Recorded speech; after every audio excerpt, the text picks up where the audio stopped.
got a great show for you today.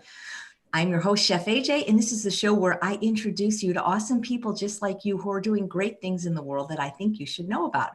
I want to start by thanking Thomas and Evelyn of California Balsamic Vinegar for sponsoring this show and giving 2 free bottles of their delicious vinegars to every guest that lives in the United States. So if you're watching and said, hey, I was on the show, but you didn't get it, that's because you didn't live in the United States. So afterwards, our guest today can choose whatever flavor she wants.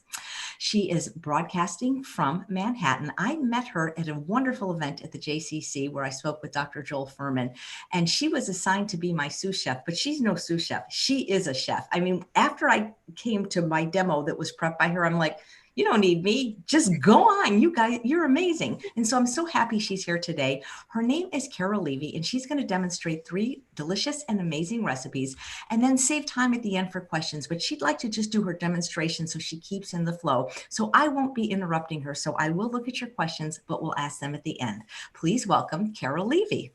Oh, thank you, Chef AJ. I'm so excited to be here with you. And I loved when we met last year. I can't believe a year's gone by. And I am going to be working with basil today, but I want to tell you a little bit about myself first. I grew up in Chicago, and I practically have lived all around the United States. I've lived in North Carolina, I lived in Minneapolis, and I also spent 20 years working in the Bay Area. My first job ever was working at a vegetarian restaurant in New Haven, Connecticut. That's still there, and it was a vegetarian restaurant. And that really gave me a good foundation for healthy eating. And then I spent 20 years working at fancy restaurants in San Francisco, like Zuni Cafe, and worked at I was a pastry chef and a bread maker for several years at Semi Freddy's. So I worked 11 years professionally, and then I segued into film marketing. But food has always been my passion, and it's something that I really love very much. And I've been cooking since I was 9 years old. I was raised by a grandmother and a mother, and they both worked. And I actually was making dinners when I was just a child, practically. And they would come home, and I would be like making dinner for them. So it's something that I've loved always. It's a passion. And currently I am a culinary educator in an organization called Plant Powered Metro New York. And we work in the community. And we teach, and my job is to teach people that things can be simple, things can be delicious, and that being a plant-based sugar, salt, and oil-free, that it's possible, and that eating this way is so healthy, and it's given me more energy than I've ever had. I was a pescatarian for 20-some years, and then became a whole food plant-based, and I got rid of eating any kind of animal fats. And I definitely have learned now to not cook with any oils and no salts, which is incredible for a chef, because any chef will often tell you that you need salt to bring up the flavor. And that's just so not true, because there are ways of bringing it up with citruses and fresh herbs and spices. So I'm here to help teach you the things that I've learned. I have made recipes that you'll get after the demo. And I just want to tell you that my recipes are always a guide. They're not a Bible. They're not a Bible, okay? They're for you to get the list of ingredients. And mostly I made the recipes for 1 or 2 people. But if you're a family of 5, then you're just going to have to double or triple or quadruple it. I cook for 1 person, so I often think for 1 person. But again, just keep in mind the recipes are a guide, and I want you to feel comfortable enough to adjust the ingredients. And if you don't have something, then you substitute, and it's not a big deal. Okay, so none of this is hard. It's just a matter of learning, and I'm going to get started. Our theme today is basil, okay, fresh basil. And I'm going to make 3 different things with fresh basil. We're going to make pesto. We're going to make a really yummy Asian salad, and then we're going to make a peach nice cream with basil and balsamic drizzle at the end. So those are the 3 things that we're going to make. And the very first thing, a lot of people ask me, how do you store basil? Like, how do you keep it fresh? And there are several ways, but I do want to just show you the best way, and I don't want to just get it out of this bag. The best way is to keep it in a bouquet, okay? That is the most ideal way when you get home. You put it in a jar of water and you plop it in as if you were presenting flowers. And then ultimately you put this in the refrigerator with a bag over the top, you know, and sometimes maybe you don't have enough room in the refrigerator, but you can contain it. But ultimately for me, I try to eat basil like one brings home corn. It seems everyone knows when they come home with corn that they should eat it right away because the longer it sits, the more the starches develop. And I kind of look at basil like that too, where if it's fresh and I've just brought it home, I try to make something with it pretty quickly. I don't leave this sort of thing in my refrigerator for a long time. So I'm going to move this over, and we're going to work with a bunch of different equipment today, and you certainly don't need to have all this equipment. I always tell people, you know, use what you have and slowly acquire your equipment. You know, you don't have to run out and say, oh, I became plant-based and I need all these things. I don't want people to feel that they can't do things. And honestly, to tell you the truth, when we were in the restaurant, we made basil pesto with a mortar and pestle. You know, we didn't use machines because my chef thought when we were working that the machine actually took away the actual flavor. So I've portioned out almost everything here for you so that we're able to move along. And I washed a bunch of basil, okay? So I have a big bowl of washed basil and the leaves. And I put the stems in the bowl here to remind people that these stems are actually quite fragrant and quite delicious. And I often like when I'm cooking rice, if you're ever cooking rice, I actually just put these on top of the rice and put the lid down. And this aromatic flavor goes right into the rice and it's quite nice. And then you remove them. So we need 2 cups for our recipe. And I have the recipe here. And I usually try not to memorize things. That is a bad thing for me because I just tend to memorize everything. But I'm suggesting that you use a cup and a half, okay? And what is a cup and a half? Because how you measure and I measure are 2 totally different things. So I just kind of pack it in, you know, I put it in here and that's my cup, okay? Now your cup might be a little bit different, okay? A little bit different, but again, it's just an approximation, okay? And then we need another half a cup. Now, if you had a lot of basil and you said, I'm just gonna use it all up, I'm gonna put in 2 cups, that would be fine. It really would. And I already am getting overdone here. Here's a half a cup here, and I'm putting that in, okay? That's basically that, okay? And we're gonna move this basil for now. And then what I also have is 4 cloves of garlic, okay? Now, garlic is, sometimes it's really small, your cloves, and sometimes they're really gigantic. So that's up to you to really kind of know what a normal piece of garlic is and what a gigantic piece of garlic is, okay? So, you know, sometimes I take, this actually could be, this big one is equivalent to almost 2 pieces, okay? So I'm gonna put 1, 2, and I'm gonna put 3 and 4. I actually have 1 extra.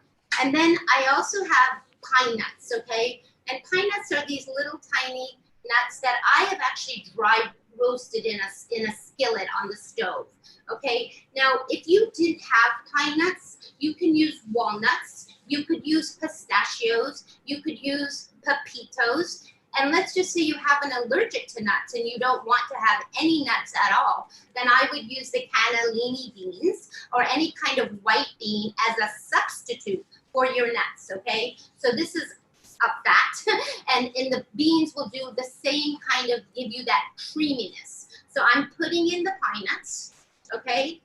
And then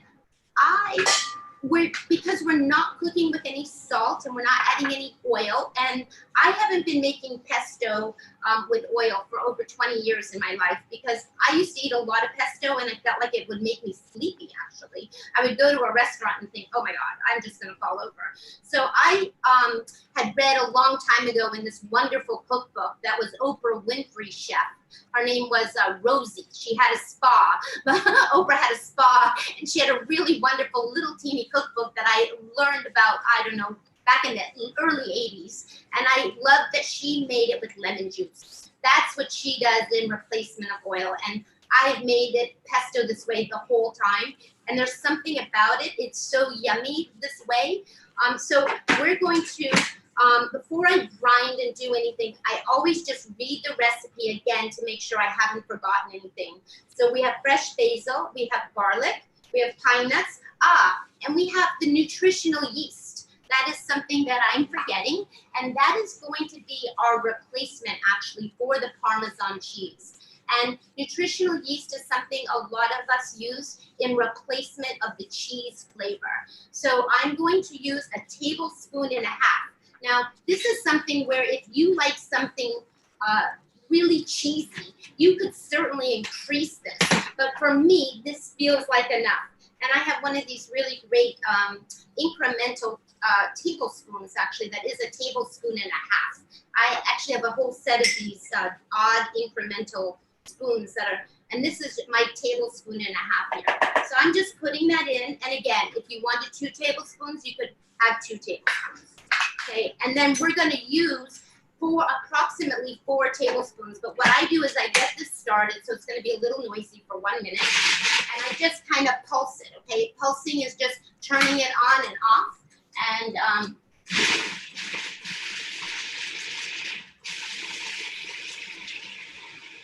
okay, so we got it looking like this. I just kind of want to show you what that's looking like. Okay, it's all ground up. And now we're going to start to add the liquid, okay?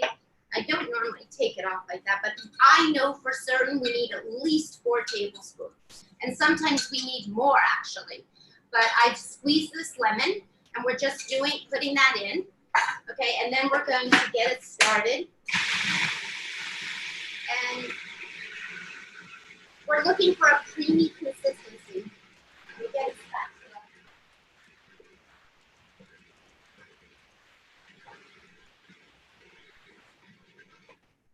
I usually like to scrape down the sides, and I see how this is going, and it's looking pretty creamy. And this is when I give it a little bit of a taste. I just taste it to see how things are, you know, the flavors there. I actually had really strong fresh garlic, so it gives it a little bit of a punch. And again, I just let that go for creaminess. Again, if you wanted, you could even add a half an avocado here to make it creamy if you wanted to. And that's pretty much our pesto. It's a pretty simple thing. I am going to show you what that looks like. I'm one of those people that actually really scrape out every single solitary bit here. And let me just make sure that everything looks good here. I'm going to show you what that looks like. Okay, again, if you wanted to have it a little bit runnier, you could, but it's looking like that.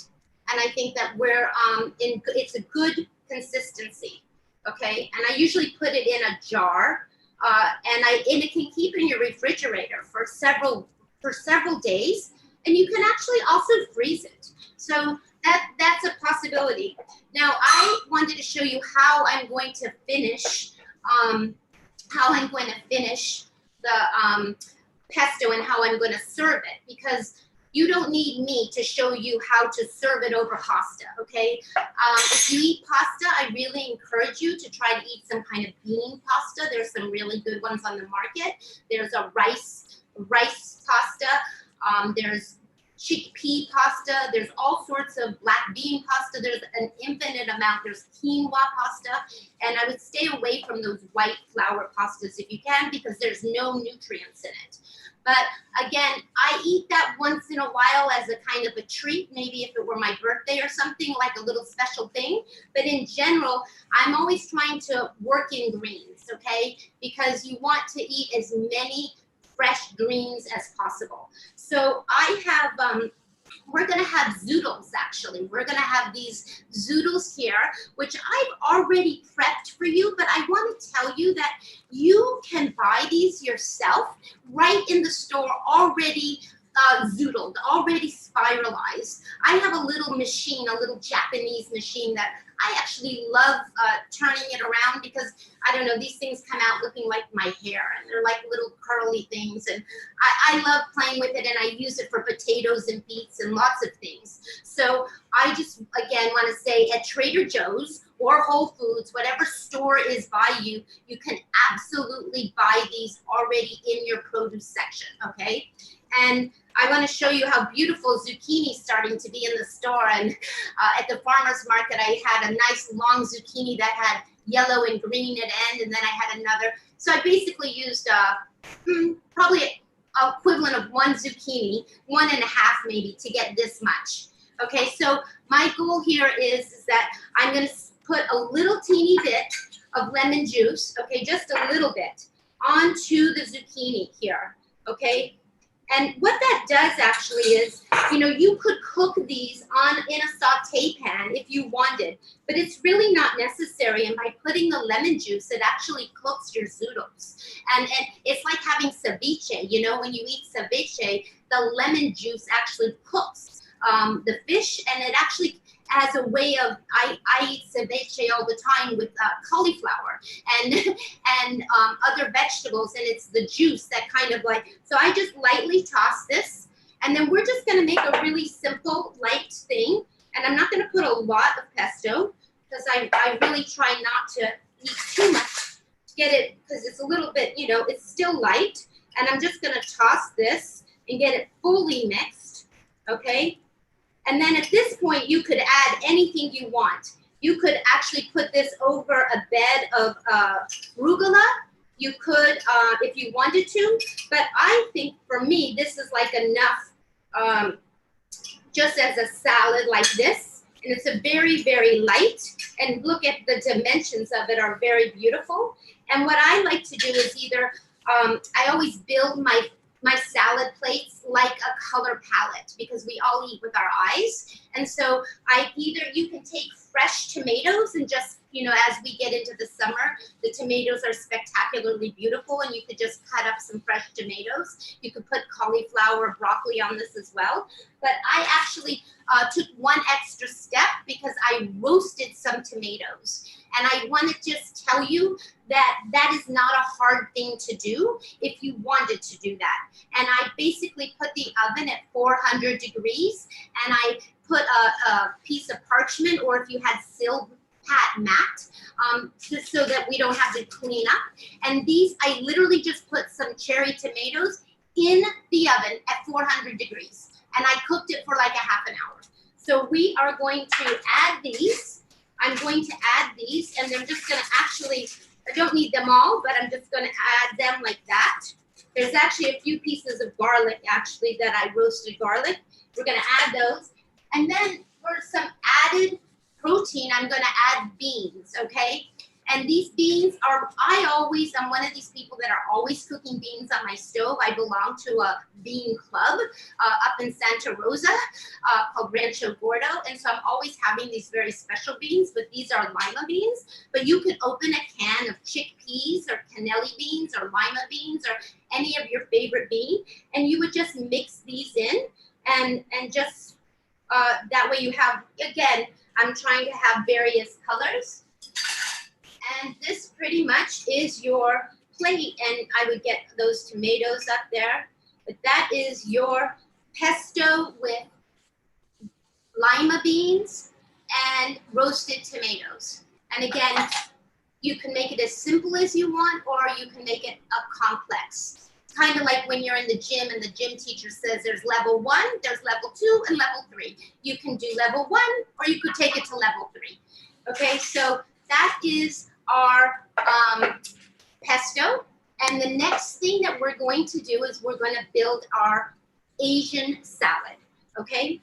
And this I kind of just made up myself. There's probably a million other people that are making a similar salad, but I really love kale. And it took me a long time to learn to love it, but I learned to love it. and I'm going to show you how to first build the salad, and then we're going to make the dressing, okay? So what I've done, and I'll show you, I actually had some kale, and kale comes in a couple different ways. It comes really, really curly, and then there's lactano, which is this very beautiful, which is What I have here is lactano, but it's not as long and as dark green. This is actually a little bit of a variation of lactano.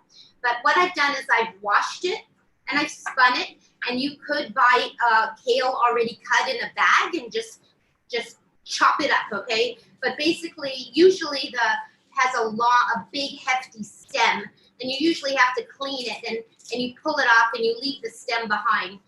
The kale that I had was almost like baby kale, and there's not really a very big stem. But what I want to show you right now is that I already have washed it and chopped it up, okay? And I have more than I need, but how I tell what a proportion is usually, if you were just having salad for an appetizer, it's usually 1 handful. That's how we portion things off, okay? 1 handful is 1 person. But I eat salad as an entree all the time, and I'm sure many of you also eat a ton of salad. So I have 2 handfuls, okay? And I have a little bit more. And again, this could be salad for 2 people if you're not gonna eat a lot of it. But honestly, this I could eat very quickly, and it's not a lot. Okay, and then the other things that I have here are we are going to make, and I've prepped most of these things. We have carrots, okay, and I'm going to make some beautiful ribbons. Okay, and I just want to show you how you make these beautiful ribbons. I usually put the carrot on the counter, and I just go all one direction, okay, and I just make those ribbons. And they're all curly. And I do that. Sometimes in a salad, I actually grate the carrot. Sometimes I chop it up. But, you know, a lot of people, I think it's nice often to do the ribbons because they just offer a little bit of dimension to your salad. Okay, so we have these curls, and we're just gonna, and again, when I make salad, I kind of start thinking about the color, and I start to layer things and build things up. And then with the skinny carrot part, I don't waste this part, just so you know. It would either go into stock, or what I do is I just cut it really small and, you know, get it out of the way, but get it into the salad. You know, it's going to get all lost in there, but I just get it in there buried so that it's all in there.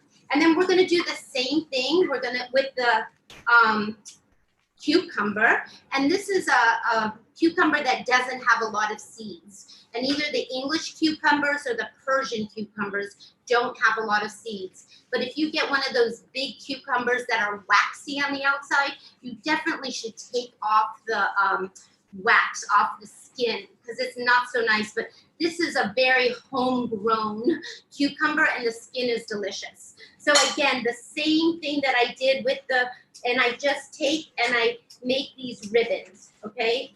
And you just, again, make a lot of these ribbons.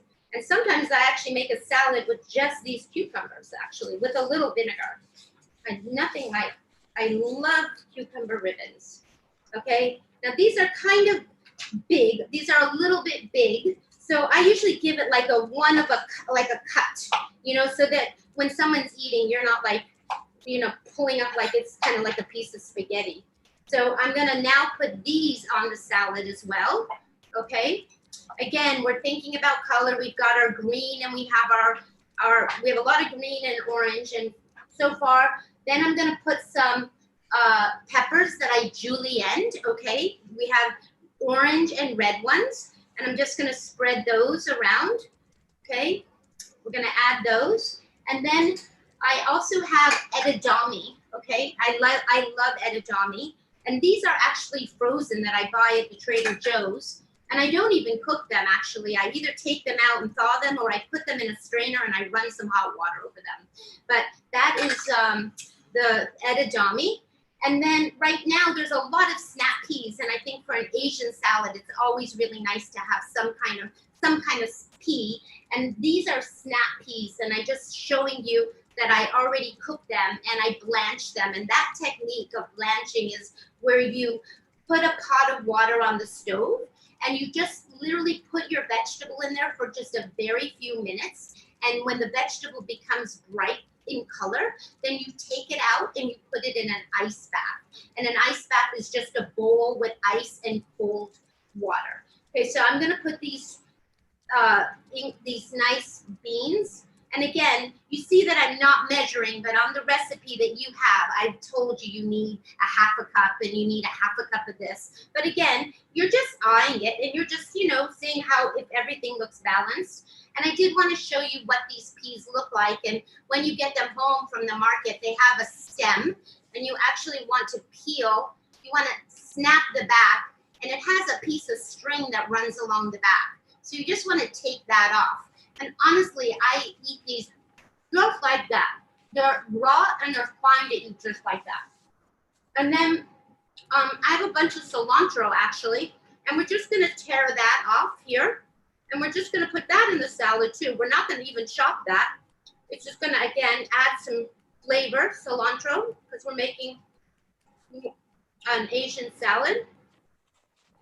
We certainly could add some, so we have that. And I think I've done everything but the onions. So I've chopped scallions, and I want to show you that sometimes onions come out of the ground, and look how incredible they are. This is the chopped onion that I'm using actually is a beautiful spring green, even though it's the middle of the summer. We had a little bit of a late winter here in New York, and I'm still getting spring onions. So I chopped this up. I actually saved this top part for stock that I make all the time, but I did want to just show you that, okay? And I chopped up a bunch of onions, and if you have a friend that doesn't like onions, then definitely don't use onions. You could put them on the side and serve them just for yourself. You have to always ask somebody, you like onions or not? But you can see how that texture and how that's looking. You can see how beautiful that is, right? And the last thing that I put is avocado. And we're gonna get the avocado here. And you don't have to use the avocado. I try not to eat a half of avocado. I try to eat a quarter of an avocado, not too much. But again, it's just for taste and creaminess, and just put a little bit on the top here. I'm not gonna use the whole, I had a half an avocado left. Again, that's up to you on how much. And then the very last thing that I put on this salad, and I'm just trying to get everything out of here, is I like to put sesame seeds as a decoration, okay? And sometimes I have black, but these are just happen to be white. I'm gonna get a spoon, and I'm just gonna sprinkle a little bit of seeds on the top. I'm one of those people that love seeds, so I like to have them. They are good for us, actually. Not too many, but some. And now we're just gonna make the dressing. Now I do wanna tell you that when I came off of oil in my life, it was really hard for me because I had it in my life for so long. So the first thing I did was I got it out of my kitchen. I moved it to such the back of the cabinet that I wasn't gonna go reach for it. And the other thing that I had to do was I had to make sure that dressing was always in the refrigerator, pre-made, because AJ has many, many great dressings. There's one that I love so much that she calls barefoot dressing, which is like knocks your socks off. It's so delicious. And I made that for her when she was here in New York, and I loved that dressing so much. And I have a repertoire now of dressings without using oil. And if I don't have a dressing, let's just say, and I don't have anything, then I go to my cabinet and I get a really nice vinegar, because a nice vinegar just drizzled on top of salad is really just fine. And I also have a friend that doesn't like dressings at all, and he wants just lemon juice. And I think that's a fantastic way of freshening up your salad. So dressing isn't always necessary, but it is something that is pretty special. So I'm gonna quickly now make the dressing, and I'm gonna move this salad just over here, and we're gonna get another piece of machine out. And this is, I don't normally do demos with every piece of equipment that I have, but this is what we call a NutriBullet. And I tell people, if you have a blender, I think that's great. If you have a Cuisinart, then work with the Cuisinart. And if you don't have any equipment at all, you can do some things by hand, but it's really worth investing ultimately in the Vitamix. It's an expensive endeavor, and I certainly went 30 years in my life without a Vitamix, but I love having it, and we'll see that at the end of the demo when we're making the nice cream. But a NutriBullet is very versatile, and I like it because I teach a lot of cooking classes, and I can actually throw this in my bag and just walk on the, get on the subway and go to a class, and I've got the NutriBullet with me, and it's so small and it's inexpensive, and it can do a gazillion things as well. And it's my favorite thing to make dressings in because it has a small cup. Okay, so we're gonna follow this recipe that I have of and I'm just looking for it right here, because I always, again, I tend to memorize things, and it's not such a great idea to memorize everything. And I have a lot of things portioned out, but we're gonna make ginger miso dressing. So the first thing that we're gonna do is we're gonna put some miso into the container. Now I happen to use, you can use yellow miso, red miso. I love this brand called South River, and it's a chickpea miso, and I love it very much. It's one of my very favorites, and I just emptied the jar actually. And oh gosh, I've had it for almost a year. It lasts a very long time. So that is the miso. And then we are going to have a 1/4 cup of silken tofu, okay? And that's gonna go in here, a 1/4 cup. Okay, and then we usually need a sweetener, and you could use raisins. I use a medjool date. And this is a time when you could say, I need more. I like it a little sweeter than you're making it, Carol. So you would use 2 dates, but I like it just with 1 date. And it also depends where you get your dates. Medjool dates are a little sweeter than the neglet dates. And I have a friend that sends them from Southern California to me, right from Palm Desert. So I get really lovely, fresh medjool dates, and they seem to be like candy to me. So that date is going in. And then it needs 1 clove of garlic, and I've already got that. And then the recipe also calls for 1 to 2 tablespoons of grated ginger.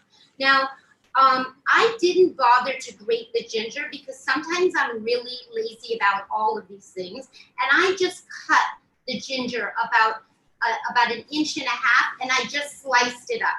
Okay, and I'm just gonna put that in there like that. And then we need some liquid. So we need 3 tablespoons of rice or cider vinegar. And this actually here is rice vinegar. And I'm going to get a tablespoon. And somehow, where did I lost? Okay, here, we'll just use this and we'll clean this off. It's all going together, so it's okay to mix. And we need 3 tablespoons of this, okay? So we're gonna go 1, 2, 3 tablespoons, okay? And then that's our rice vinegar. And then there's a Japanese vinegar called mirin, and we're gonna add mirin, and we need 2 tablespoons. Now, if you didn't have mirin, you could use a sweet white wine if you had just happened to be having some, and that's the mirin. So again, and then we need 1/4 cup of water. So I'm gonna get the measuring cup here, and I'm just gonna get some water. And I'm just gonna, I have 1/4 cup, and that's gonna go in there. Now, I often will make double this, or sometimes triple this amount, okay? But this actually makes enough dressing for probably 5 salads, 5 or 6 salads. And then we're just gonna blend this all up. That's it. That is all we're gonna do. We're gonna put this on.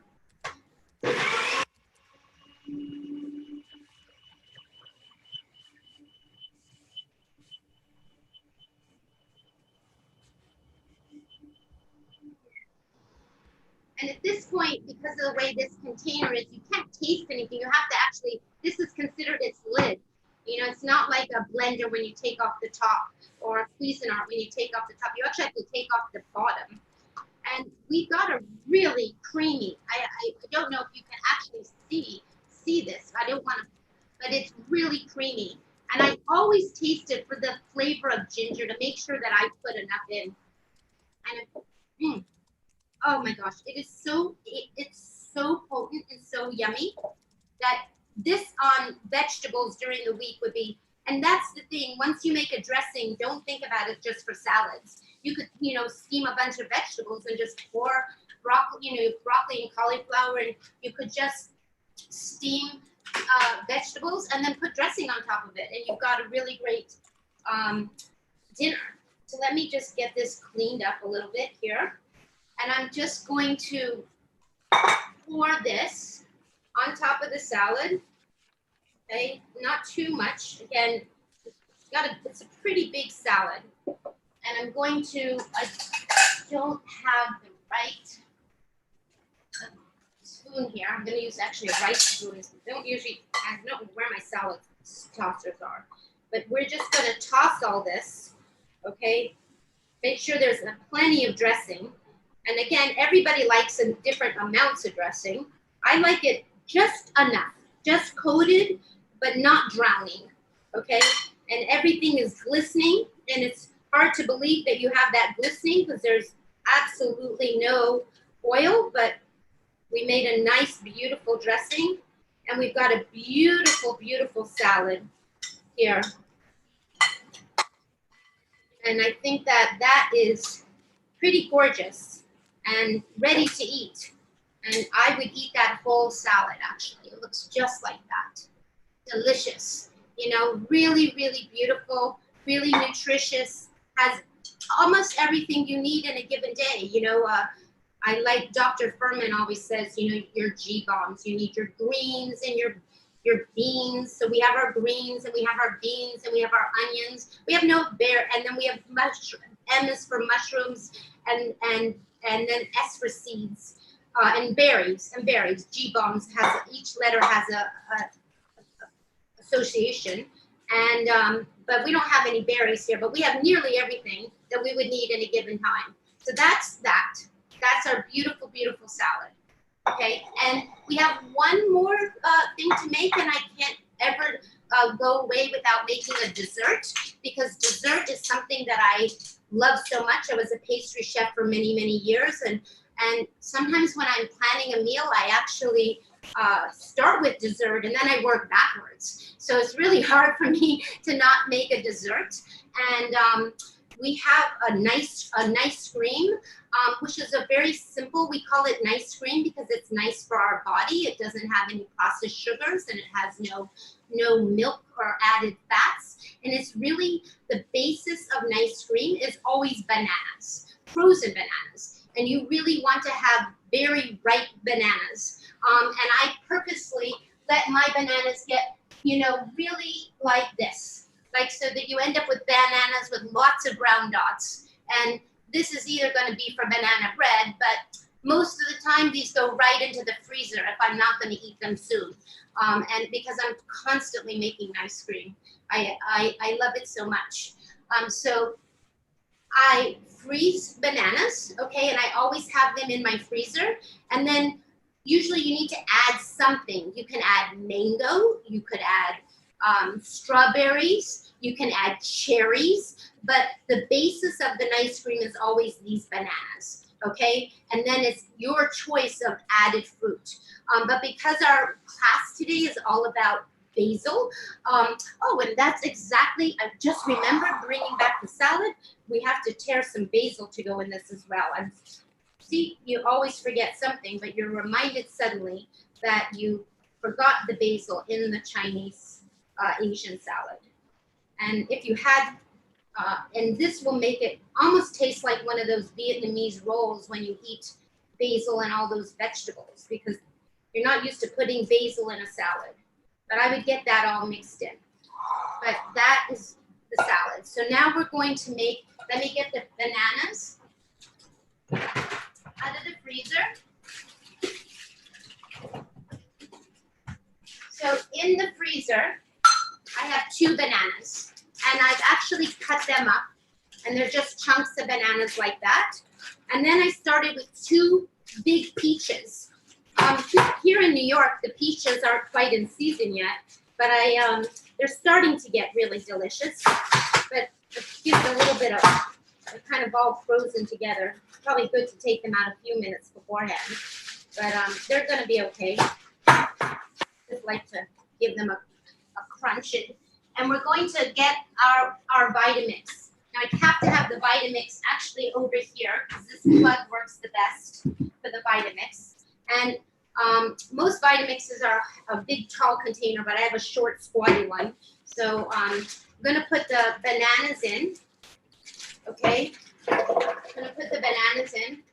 And I actually like to add the basil now. So I'm going to just, how much basil? They say about two tablespoons. And you know, I should show you one little thing that even though we're going to grind it up, I like to show one thing about the basil that I didn't get to show you. And let me just show you now. If you were trying to be, you know, basil's one of those herbs that you don't want to chop to death. You know, you really want, it's a delicate vegetable. So what we like to do is pile, when I'm always grabbing basil, I grab them by their leaves like this, and I kind of pile them on top of each other. So they're like a little bed. They're like a little bed, and you take it and you roll it, actually. It's like putting it, you know, just making a little roll. And then you take your knife and you make what you call a chiffonade. And it's a fancy word, but it's not, but you're just basically cutting it very thin, and you're cutting it so that it comes out really nice and makes little tiny strings. And that's how you would top a salad like I just did. You can tear basil or do the chiffonade, but you never want to take a knife and just chop it to death because it's too delicate of an herb and it's just not something that you would do. Now we need approximately 2 tablespoons, but I just eyeball it. I mean, that's 2 tablespoons. Again, I don't get really particular here. I mean, you could get the measuring spoon out, but I think that's actually enough basil. Okay, and I'm just gonna put that in there. Okay, and then I'm gonna put the frozen, the very frozen, and they're very frozen, peaches. And it almost takes my whole thing here. Now it's going to be noisy for just a minute, so you're just going to have to be patient here for just a minute. So I won't be talking, okay? But we're going to use this thing called the tamper, and that's going to help us mush everything down. And it has a lid like this, okay? And the tamper goes in the top, and it helps push everything down. So we're going to put this lid on, okay? And we're going to start the machine. For a minute.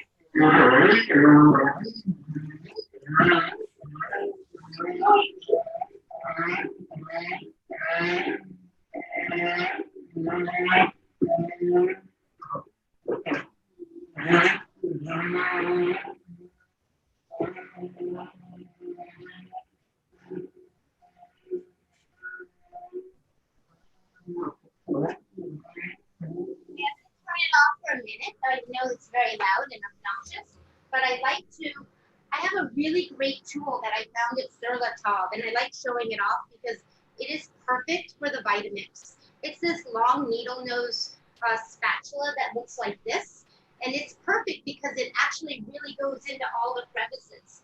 And it helps, I like to kind of, again, just like we did with the pesto, I like kind of getting everything moving around. Okay, so we're just going to take that, and we're just going to finish it. It only needs a minute or 2, so you have to just get through the noise with me.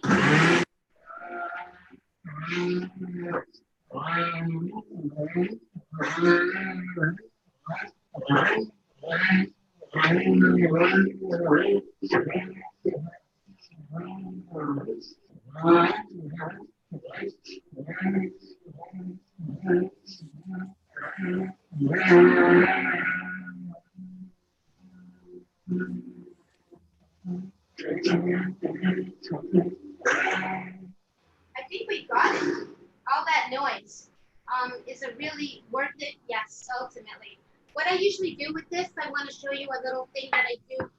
I'm always taking the lid off here with the tamper, and then I put it down on my counter, and then it starts to roll away. So I actually always take it and I put it in a glass like this, upside down, and it's very helpful to do that. And then let's just see what we end up with here. We end up with soft serve. I mean, it's really delicious, very frozen. I actually have the basil in here really cold because I didn't even let for a moment those peaches. It probably could use a little tiny bit more mixing, but I think we're good. You see how that looks? It's just like ice cream. Again, there's no secret to this. We all make it the same way. It's just a matter of what you put in it. I personally think when you're, peaches and basil go so well together. Strawberries and basil go so well together. There's certain things that, go really well together. So what I'm going to do now is we're going to plate this ice cream. And of course, you could have as much as you want. I always just make a little tiny ramekin because, believe it or not, even though it's not full of cream and sugars, it is so rich and so delicious. And I give myself a couple scoops, usually, like that. And then something that I really love in this ice cream, okay, and I will show you one other thing that I have fallen in love with because I make so much nice cream, is this container called Tovolo. And Tovolo actually makes a 1 quart ice cream container, and they actually make little cups too that are, I think they're 6 ounce, a set of 4 of 6 ounce, but I only have this one really very, very big container, and I put the ice cream in here, and that's how I store it, and it will store in your freezer for several weeks. It never, ever, ever lasts several weeks for me. And when you take it out of the freezer, you actually want to give it about 5, maybe 10 minutes of just on your counter, because it will be hard as a rock. And in order for you to scoop it, you have to like let it soften up a little bit, okay? And the way that I finish this off is I very much, if it weren't for Chef AJ, I wouldn't know about this, but this is this incredible balsamic vinegar that I have fallen in love with. And the reason it's so delicious, it's by Napa Valley, actually. It's called Grand Reserve. And I really do thank Chef AJ for changing my balsamic life, because I use a lot of other kinds of balsamic, but I had never had this one. And the reason this one is so delicious is it's 4% acidity, and it pours like syrup. And so I super, super like, especially because we have a little savory, I like pouring just a little bit of that on top, okay, because it's sweet, okay? And it goes with the basil and the peach. If you're grilling a peach on the grill, you would actually probably put balsamic on it too, because the two kind of go together. So now we've got a little bit of drizzle, and then I always reach for a little bit of mint. I have these are all big leaves. I don't know how they got to be so big, but I always give it a little bit of decoration, okay? And like that. So it looks really beautiful. Again, you always want to try to make everything presentable. I'm all about the presentation. And I also want to show you that the other thing I've been doing a lot with that same balsamic vinegar is I've been macerating strawberries and a lot. And I've been serving it on top of the ice cream. And I've also, to macerate strawberries, usually you put some kind of sugar and a little bit of black pepper, and you put some kind of a sweetener of some sort, and balsamic vinegar. But the balsamic Grand Reserve is so delicious that just by putting that on top of your strawberries makes an incredible yummy. And I serve this on salads all the time. And you could actually, if you wanted with your peach, you could add a little bit of strawberries to it. I mean, it's not, it's all fruit, and you could add that if you'd like. Not necessary, but just kind of adds a little more color and a little more flavor. And like I said, strawberries go very, very well with the peach. So I just want to finish up here and be able to take your questions. And I really appreciate you holding back so that we could flow through everything. And so we have our peach and our basil ice cream with balsamic drizzle. I want to remind you that we have our zoodles with roasted tomatoes and beans. And we have our pesto that's I put in a jar and keep that in the refrigerator for a handful of days. Okay, and I'm showing you that there, so you see that. And then lastly, we have our salad dressing that I've just stored in a little jar like that in the refrigerator. And then we have our salad, which obviously we need a fork to eat this salad, but I would give it a good tossing because everything has settled, and I put those last minute basil leaves on top. But that is our beautiful green salad. So we have plenty here to eat. I wish you were all here to eat with me and smell all the aromatic herbs from the basil and everything. But thank you so much for listening to everything I had to show you. This was, I just woke my dog up by clapping. This was amazing. Everybody is so impressed and wishes we could taste everything. You are just really a pro.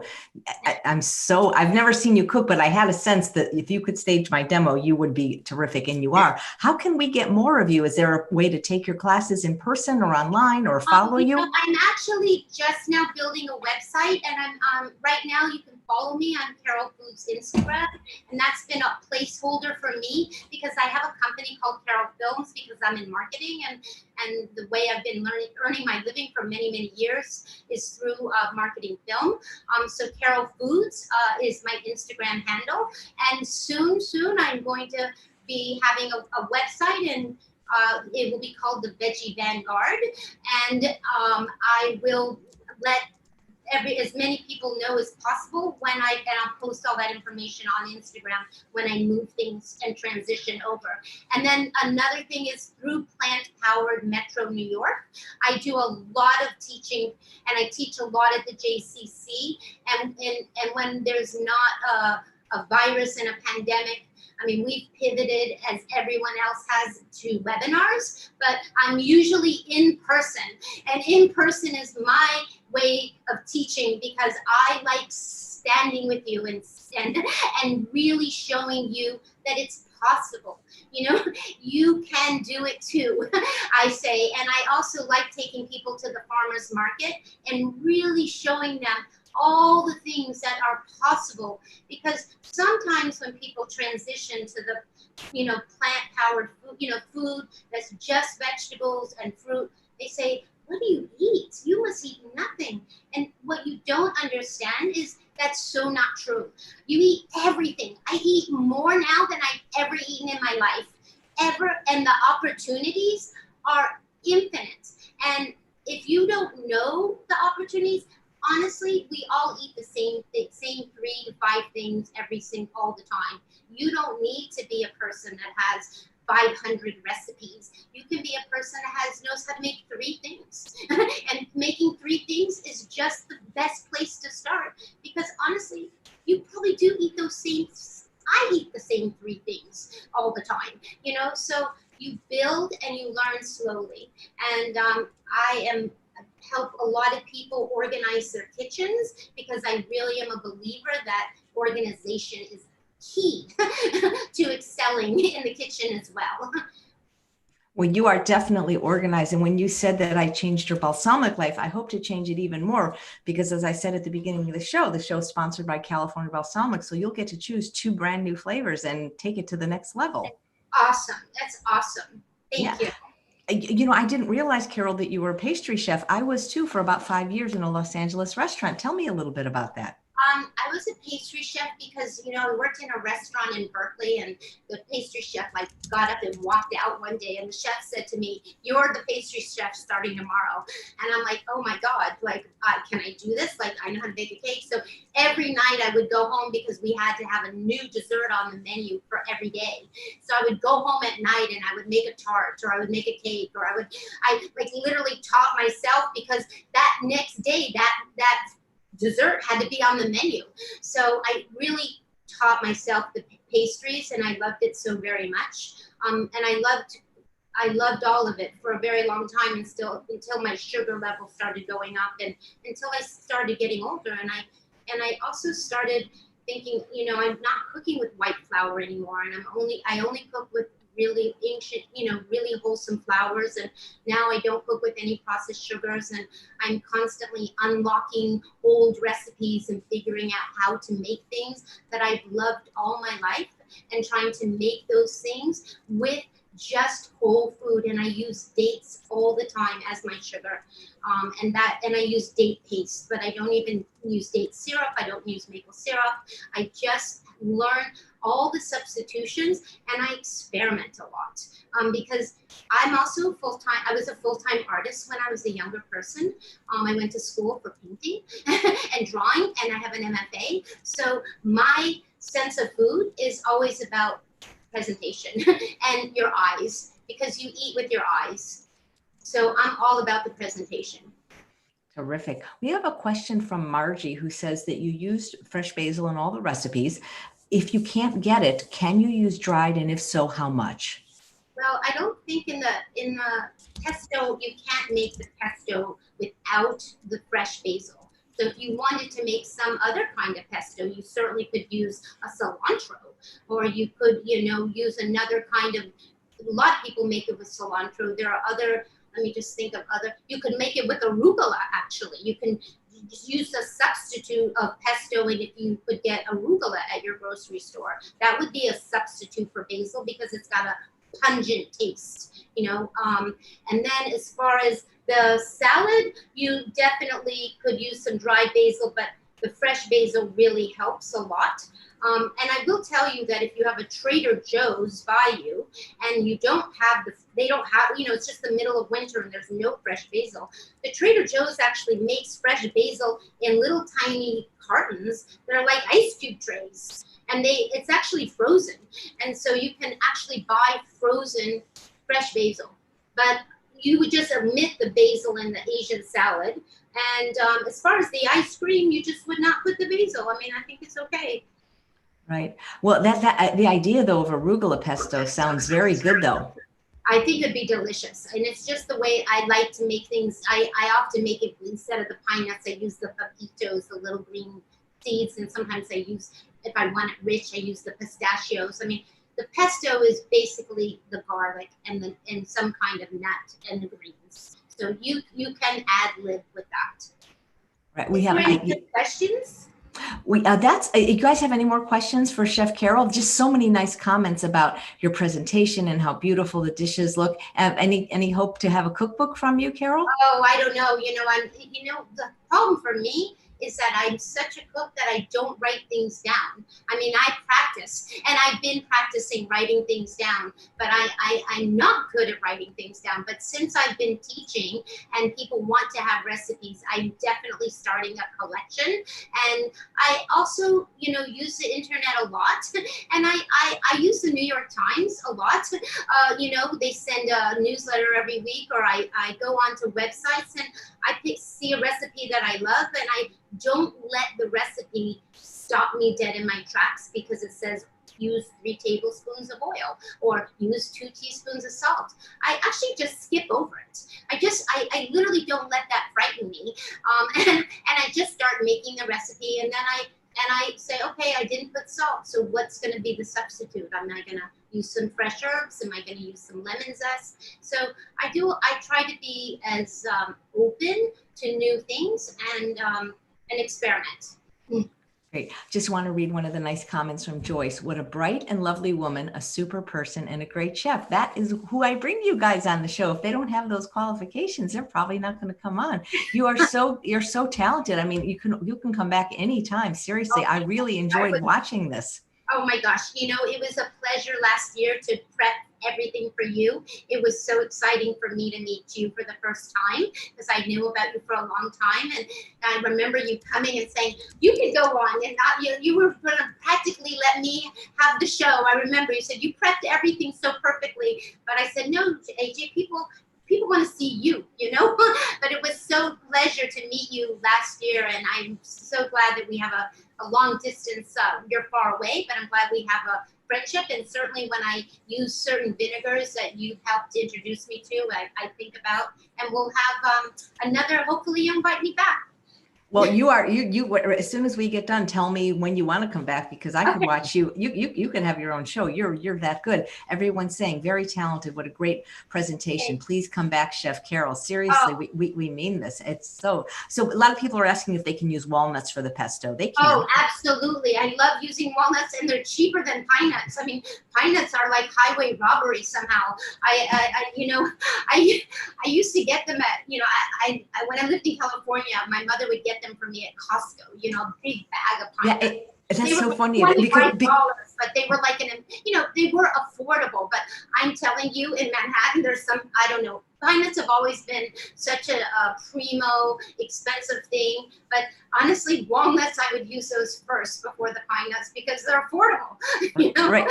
It's funny if you've ever seen a pine cone, probably because it's so hard to get them out of it. But I remember when pine nuts were really expensive, even at Costco, they were like over $30 a bag. And I remember seeing this guy actually steal pine nuts. He opened the bag and he was like literally putting pine nuts in his pocket. I so believe it. And I think they're becoming smaller and smaller. There are two kinds of pine nuts. I think there's the Chinese and the real Italian pinoli, the nuts. And they're different shape, actually. They're really two different shapes. But I swear the ones they sell you in the store are like teenier than ever, and they're more money than ever. So it is an expense that you don't have to invest in, and definitely use walnuts, or like I said, use the pepitos. They make delicious. The little green pumpkin seeds make delicious pesto. Absolutely. And Amy says, everything looks delicious. Thank you for having her on today. She was amazing. I wish I lived closer. I'd love to take one of her cooking classes. If you ever start to offer them online, please let us know. Oh, definitely. I have done teaching online. Since the pandemic, it's been the hardest thing for me because I'm an in-person. I like being in person so much. And I really believe that if you haven't eaten a whole food plant-based, and you're making a transition, the only way to win somebody over is by eating. Because you would not believe that this dressing, when people say you make dressing, you make dressing without oil, people just can't believe it. But if I show you that it's possible, then you taste it, you'll be like, oh my God, it's possible and it's doable, and you won't think back. I never look back ever. And I really, I tell you, like I said, I take people to the farmer's market all the time, and people will say to me, oh, I thought there were just apples and grapes there. And I'm like, oh my God, no, there is so many things at the farmer's market, And if anyone wants to write to me online, AJ, you're welcome to. You can give them my email. It's fine. I'm more than happy to connect if anybody's here locally, needs help transitioning, needs to have any kind of, because I do like to do in person with people directly. Sure. When the pandemic, obviously, when we can all meet again, but I don't know if that's very soon. So we'll continue to be online. Absolutely. Well, I hope. Also, Plant Powered Metro, I do a whole series with them just so everybody knows. And I'm cooking next Sunday, the 12th, and I believe and then the 26th. So since the pandemic started, I've been doing 3 Sundays every month. So we did March, we've done 3 in April, May, and well, gosh, we're into July already. So it will probably continue in August as well. So usually every Sunday, and you could go to Plant Powered Metro New York website, and it's on the calendar. And it's usually, we're doing summer hours now because I was teaching Sunday at 3 o'clock Eastern time, and now we're doing Sunday at 5 o'clock Eastern time. So are these in person or online classes? They're web learning, just like you and I are doing now, only I don't have the lovely Chef AJ to ask questions of me. It's me with the community. Great. I will definitely put that in the show notes along with the recipes. Thank you so much. I also want to just say one thing, because people don't know this about me. My first name is Carole with an E. My mother decided to make me different, and she added an E to my name. So my Instagram is Carole, Carole Foods, and Carole Foods, if you want to follow me. And again, when I transition to my new company, I will make announcements there when we fully transition. And I have a friend that can never remember my name with an E, and I say, go back to the blackboard and start writing Carole with an E 1,000 times. And now he calls me Carole. So I love, because it's Carole is a green leafy vegetable. So if you needed to remember the spelling of my name, I just say Carole. That's really adorable. So thank you again. And thanks all of you guys for being here. If you're available a little bit later at 2:30 p.m. today, I'm going to be doing my monthly Q&A along with a special guest. And tomorrow our guests are two very famous comedians who are plant-based, Steve Middleman and Mark Schiff. And they're going to talk about how all the years they've been vegan on the road, they've been able to do it, and how they've been able to maintain exercise this whole time, even being plant-based and traveling full time. So thanks again for being here, everyone. And thank you again for just a spectacular presentation, Chef Carole. Thank you. And I'll see you next time for sure. Bye-bye.